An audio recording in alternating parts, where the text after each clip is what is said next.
P-Toluenesulfonate-doped Polypyrrole films. The authors of the paper is Norberto Alcantara, Maria Carla Manzano, and Enrique Manzano. Okay, you may now start.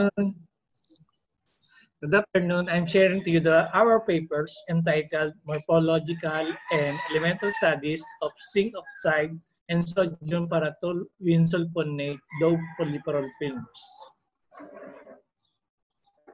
For our introduction, so conducting polymers gain much attention in research for their wide application, ease of fabrication, and tunable properties. So these materials exhibit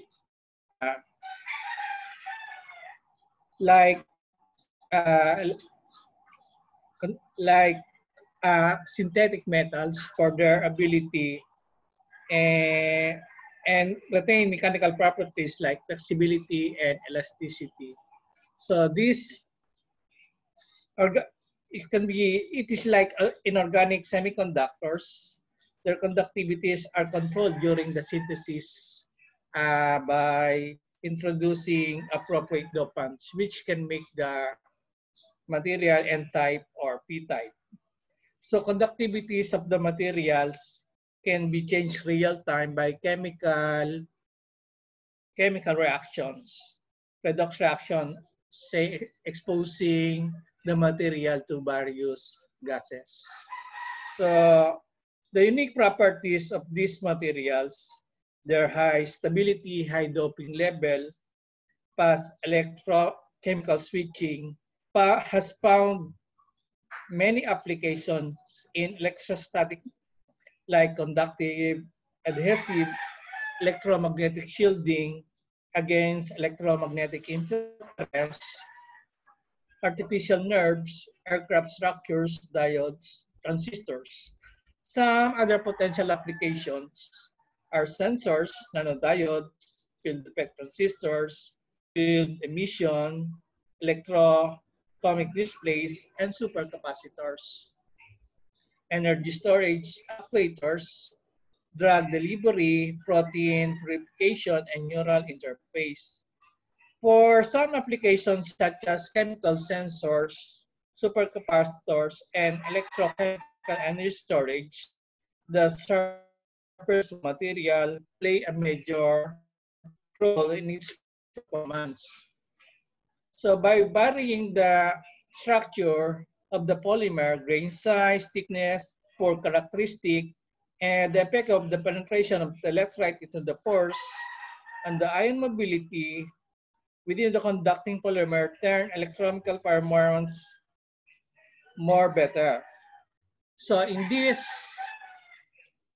study, zinc oxide and sodium paratoluenesulfonate polypyrrole fumes prepared by galvanostatic and dynamic electrochemical deposition, the effect of varying the applied current duty cycle on the surface morphology and AC resistance of the film were determined. For methodology, polypyrrole electrode film synthesis. So here we have 0.1 molar of pyrrole monomer mixed with 0.12 molar of sodium paratoluenesulfonate as electrolyte and dopant, and 0.1 molar of zinc as codopant.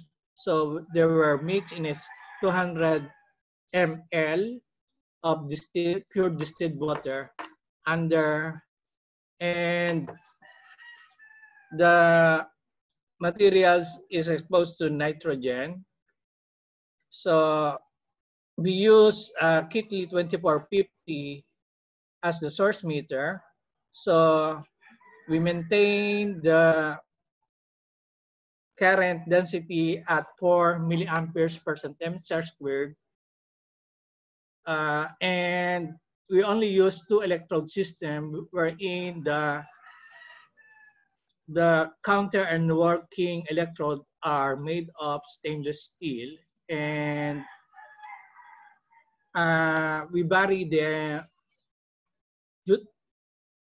applied duty cycle by 25%, 50%, 75, and 100% for 2 hours. And then the sample film characterization. So we only apply SEM micrograph for determining the surface morphology of the sample and the thickness of the film. Then we use a function gen to inject an AC source to measure the AC resistance of the film. So surface morphology, we have the 4 figures, figure 1, figure 2, and up to figure 4. These are the micrographs of the grown zinc oxide. So para toluenate P by P, 25%, 50%, and 75%, 150% duty cycle. So you will observe based on the figure that all the films are of globular type with interspersed microparticles. Especially, you will find that in figure 4 for 100%, there is the presence of light and spherulite. Then, for the micrograph, cross-sectional image, sorry, you will observe that this is in figure 5.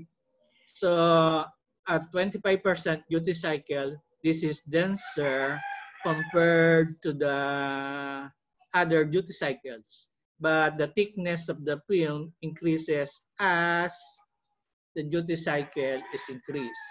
So values can be found in table 1. So these are the average thickness of the film for 25% duty cycle. So you have there 30.60.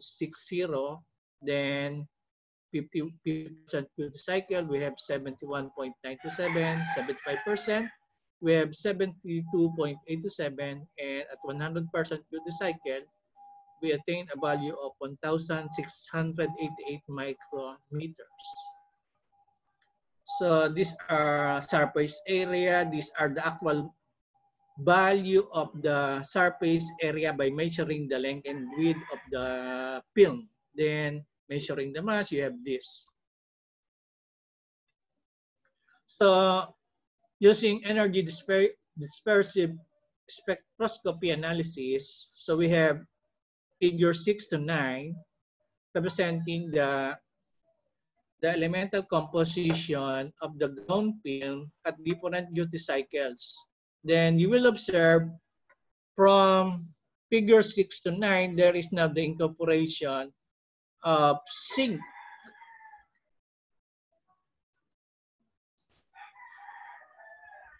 Showing that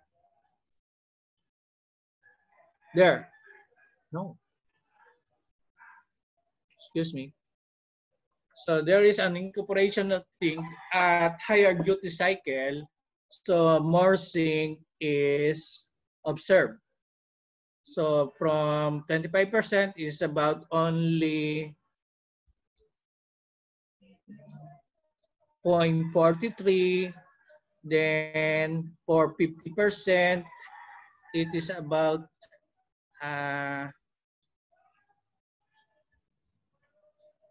there. Okay. Then for measuring the AC resistance of the circuit, so these are the results obtained. So at 25%, the AC resistance is 3.9, 50%. We have 2.3, 75%, 1.7, and at 100%, 3.64, meaning that as the applied current duty cycle is increased. So we have the resistance of the material is decreasing, meaning at 100%, this is a good film produced at 100%. Then for our conclusion, we have different morphologies on film resistances or by applied current duty cycle during the synthesis of the zinc oxide sodium paratoluene sulfonate PPY films. By increasing the applied current duty cycle, the AC resistance of the fabricated film is increased. So much with the surface morphology of the film grown to 100% is exhibited lamellar and spheroid structures. The surface morphology of the films grown at lower duty cycle exhibit lobular structures interspersed with smaller microparticles. This is less than 1 micrometer. Then the surface structures and electrical resistance of zinc oxide, sodium paratoluene sulfonate PPY films can be manipulated by varying the applied current duty cycle during the synthesis. Then no more. Thank you. These are the references. Thank you. Thank you, Norby. Thank you, sir. Alcantara, for the presentation. So are there questions regarding Norby's presentation? Meron yung manok, yung mga tahol. Sorry, sir. Buti wala pa aso, sir. Marami. Marami aso eh. So since there are no more may question, wala. So anyway, thank you very much to all presenters. The papers will be published. We have already edited all the papers.